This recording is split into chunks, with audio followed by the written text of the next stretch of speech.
علیہ وسلم کا طرز عمل یہ تھا، ایک مرتبہ مدینے میں نا غلے کے ڈھیر آگے، بے شمار مال مسجد النبوی کے اندر پڑا ہوا ہے۔ اب لوگ آ رہے ہیں، نبی کریم صلی اللہ علیہ وسلم سے سوال کر رہے ہیں، نبی کریم دیتے چلے جا رہے ہیں، یہاں تک کہ غلہ کم ہونا شروع ہو گیا، لوگ آتے گئے، نبی کریم دیتے چلے گئے، اور نبی کے دل میں بھی یہ خیال تھا کہ آخر میں جو کوئی مال بچ جائے گا میں اپنے لیے گھر میں لے جاؤں گا۔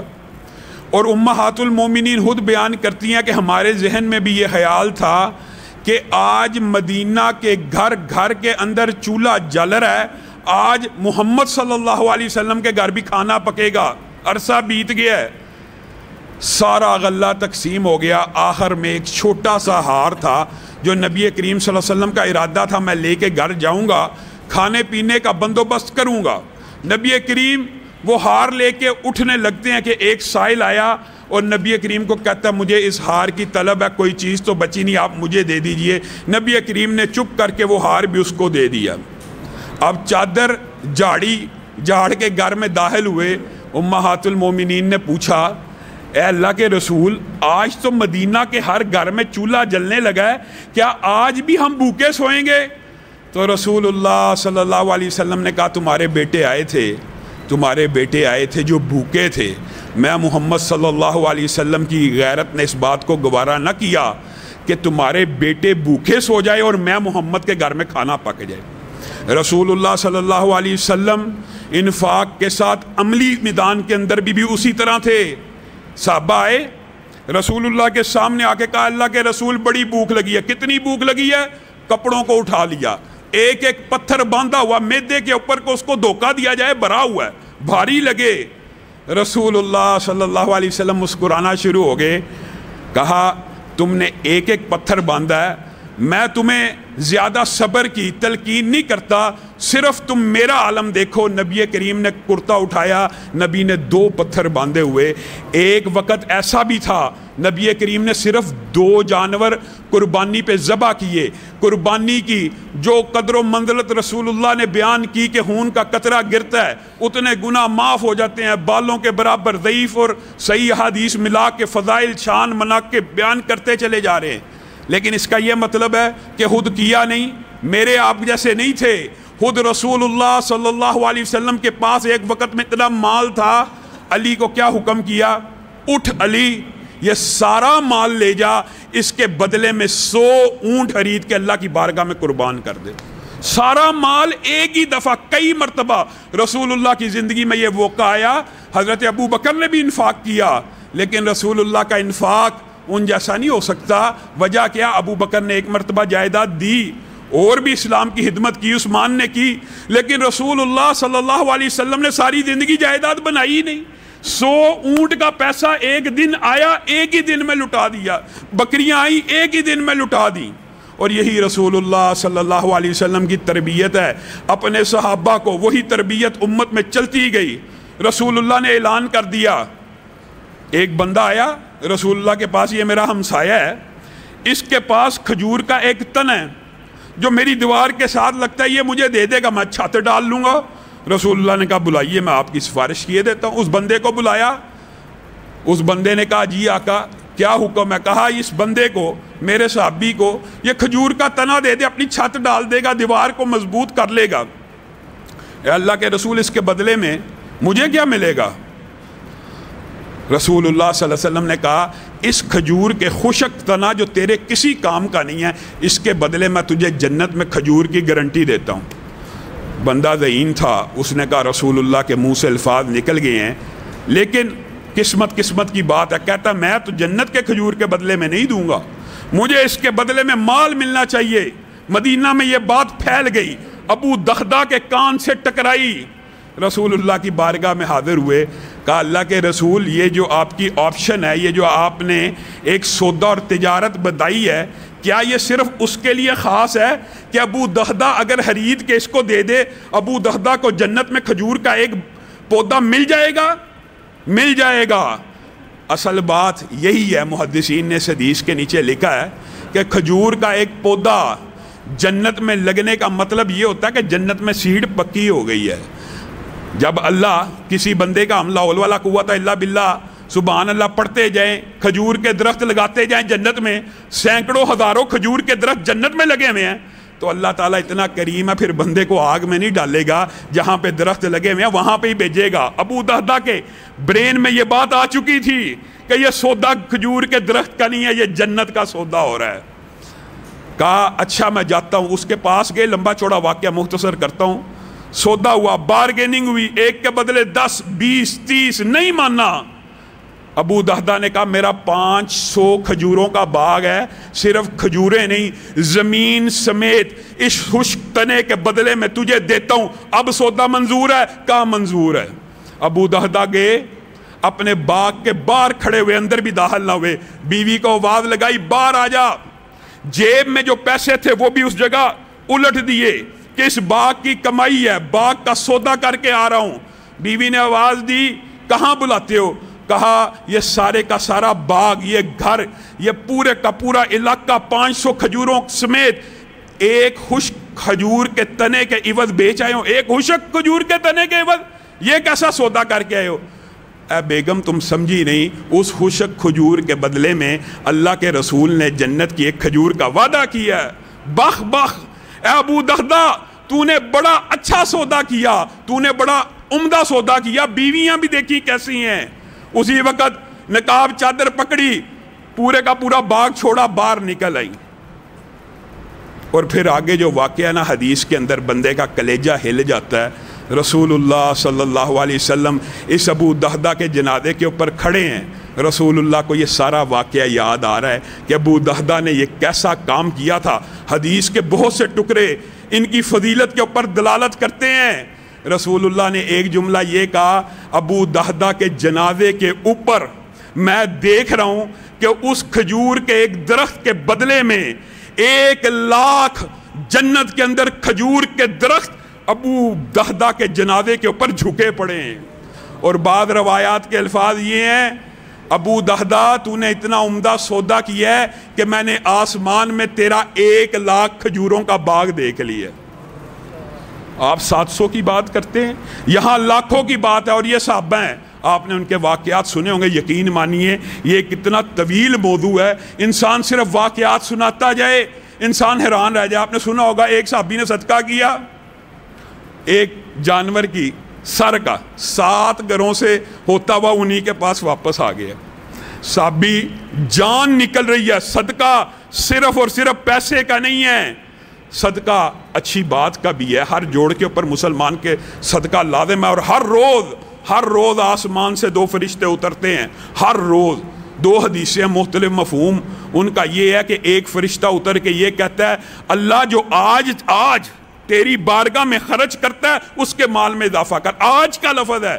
اور مسند احمد کی حدیث کے اندر پتہ کیا الفاظ ہیں کہ ان کی آواز کو جن اور انسانوں کے علاوہ ہر مخلوق سنتی ہے، اور معنی کیا تعجب کا اظہار کرتی ہے کہ یہ فرشتے اتنی اونچی اونچی بول رہے ہیں، آپ کو اور مجھے تو رسول اللہ نے بتلا دیا، ہمیں یقین نہیں ہے، ہر روز کیا کہتے ہیں جو آج خرچ کرے گا اللہ اس کے مال میں اضافہ کرے گا، جو آج خرچ نہیں کرے گا اللہ اس کا مال تلف کر لے گا۔ یہ اسی لیے صحابہ کی ٹریننگ ہو رہی ہے، پانی موت کے عالم میں ایک دوسرے کے اوپر صدقہ کر رہے ہیں، پہلے تو پی، پہلے تو پی، پہلے تو پی، پہلے تک پہنچتے پانی نہیں پیا، جان دے دی، صدقہ اس عالم میں بھی کر رہے ہیں۔ واقعی امام واقعی کا مشہور واقعہ، رمضان کے دن تھے، حالات تنگ تھے، تو انہوں نے اپنے ایک علوی دوست کو لیٹر لکھا کہ 1000 درہم مجھے دے دے تو میں تجھے واپس کر دوں گا۔ علوی دوست کے پاس خط پہنچا، اس نے 1000 درہم بھیجے، ابھی یہاں پہ درہم آئے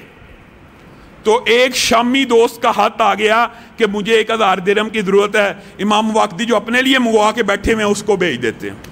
اگلے دن وہ شامی اور علوی دوست دونوں آتے ہیں، دروازے پہ کھڑے ہیں، کیا کیا؟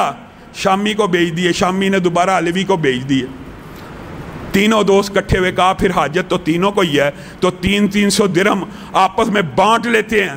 اور میرے بھائیوں اللہ کی قسم، اللہ جب مدد کرتا ہے ایسے ایسے محیر العقول واقعات ہیں، اگر انسان سنائے لوگ کہیں یہ کتنی عجابت کی بات ہے۔ امام واقعی کہتے ہیں یحییٰ بن خالد برمکی کو اس دن خواب آیا کہ امام واقعی اور اس کے 2 ساتھی مشکل میں ہیں، اور یحییٰ بن خالد برمکی نے تینوں کے لیے امام واقدی کے لیے 30,000 درہم اور باقی دونوں کے لیے 20,000 درہم انعام بھیج دیا. کس کے لیے؟ یہ ایک دوسرے کے اوپر اثار کر رہے ہیں. اور میرے بھائیو یہ دنیا کی ان نیکیوں میں شامل ہے. نفلی اعتبار سے ذکر کے والے سے آپ کے سامنے اکثر میں کہتا ہوں کہ ذکر جو فرض ہے یعنی 5 نمازیں 10 آیات کی تلاوت وہ بندہ نماز میں ہی کر چکا ہوتا ہے سارے دن کے اندر. یہ فرض ہے ہر بندہ مسلم کے اوپر. فرض کے علاوہ جو بندہ نفلی ذکر سے بھی اعراض کرتا ہے نا اس کے اوپر جیسے اللہ تعالیٰ نے قباحتیں اور سنگینیاں نازل کی ہیں بعین اسی طرح جو بندہ انفاق فی سبیل اللہ زکوٰۃ کے علاوہ بھی روکتا ہے نا اس کے لیے بھی وعیدیں موجود ہیں بہت زیادہ. پورا قرآن 30واں پارہ آپ اٹھائیں تو آپ کو سمجھ آ جائے گی. وَأَمَّا مَنْ بَخِلَ وَاسْتَغْنَى وَكَذَّبَ بِالْحُسْنَى فَسَنُيَسِّرُهُ لِلْعُسْرَى. جو بندہ بخل کرتا ہے نا اس کے اوپر اللہ تعالیٰ تنگیاں نازل کرنا شروع کر دیتا ہے. وَيْلٌ لِكُلِّ هُمَزَةٍ لُمَزَةٍ الَّذِي جَمَعَ مَالًا وَعَدَّدَ یحسب ان مالہ اخلدا. جو بندہ اس نیت سے مال جمع کرتا اور گنتا رہتا ہے نا یہ میرے پاس ڈپوزٹ ہو رہا ہے. یہ بخیلی کی ابتدا شروع ہو جاتی ہے. اس بخیلی کا ایک واقعہ متعدد آیتیں والذین یکنزون الذہب والفضہ ولا ينفقونها في سبيل الله فبشرهم بعذاب أليم يوم يحمى عليها في نار جهنم فتقوى بها جباههم وجنوبهم وظهورهم هذا ما كنزتم. دیکھیں اللہ قرآن میں کہہ رہا ہے جو بندہ سونا چاندی جمع کرتا ہے نا اور اللہ کی بارگاہ میں خرچ نہیں کرتا یہ سونا چاندی پگھلا کے اس کی پشت کے اوپر اس کے دائیں اور بائیں داغا جائے گا. گنجا سانپ بن کے مال انسان کے اوپر مسلط کیا جائے گا جس کی ایک پھنکار سے زمین کے اوپر سبزہ نہ اگے. یہ قرآن پاک میں پورا واقعہ نہیں موجود. انا بلوناہم کما بلونا اصحاب الجنہ. یہ واقعہ کیا دلالت کرتا ہے؟ یہ پورا لمبا چوڑا ایک واقعہ ہے. وہ بچے کٹھے ہوئے انہوں نے کہا کہ ہمارا باپ جو ہے معاذ اللہ بڑا بے وقوف تھا. جب باغ کی پیداوار تیار ہوتی تھی تو مسکینوں کو اس میں سے حصہ دے دیتا تھا. اور ان کے والد کا یہ طرز عمل تھا. یہ قرآن پاک کے اندر واقعہ موجود ہے کہ جس دن وہ کھیتی کو کاٹتے تھے جو ان کا خرچ گھر کا تھا وہ سائڈ پہ کیا باقی سارا کا سارا غریبوں میں بانٹ دیا. اللہ رب العزت کہتے ہیں انا بلوناہم کما بلونا اصحاب الجنہ. اور جب ان کو اللہ نے آزمایا وہ اگلے دن یہ نیت کر کے گئے کہ اب باپ فوت ہو گیا اب ہم فصل کاٹیں گے اور ساری کی ساری ڈپوزٹ کر لیں گے ہم بڑی جلدی امیر ہو جائیں گے. ہم اپنے باپ کی نادانیوں کی وجہ سے معاذ اللہ بیوقوفیوں کی وجہ سے آج تک امیر نہیں ہو سکے. یہ طرز عمل تو آج بھی موجود ہے. ہمارے باپ نے ہمارے لیے جوڑا نہیں ہے ہمارے باپ نے جمع نہیں کیا. اللہ تعالیٰ ان جمع کرنے والوں کے بارے میں کہہ رہا ہے اس نیت سے گھر سے نکلے راتوں رات اللہ تعالیٰ نے ہوا وبا فضا کے اندر آگ بھیجی پورے کا پورا باغ جل کے خاک ہو گیا. اللہ ہی کی مرضی ہوتی ہے. جو بندہ بخل کرتا ہے جو بندہ تنگی کرتا ہے اللہ تعالیٰ بھی اس کے ساتھ تنگی کا معاملہ کرتے ہیں. آپ نے وہ حدیث نہیں سنی کل قیامت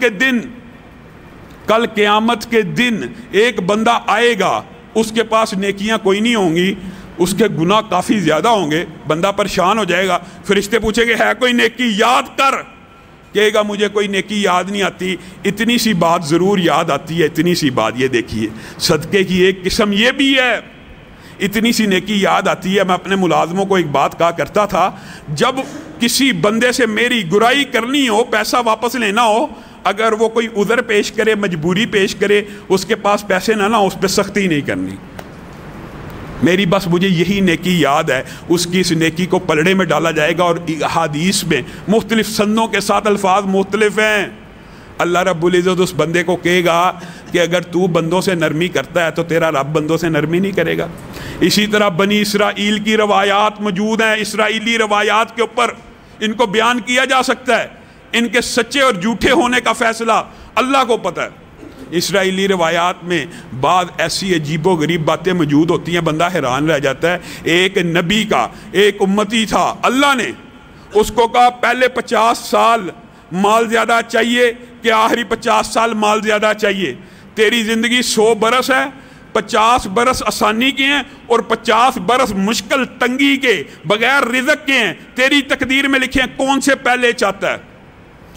اس بندے نے کہا آسانی کے مال و دولت کے 50 سال پہلے چاہتا ہوں.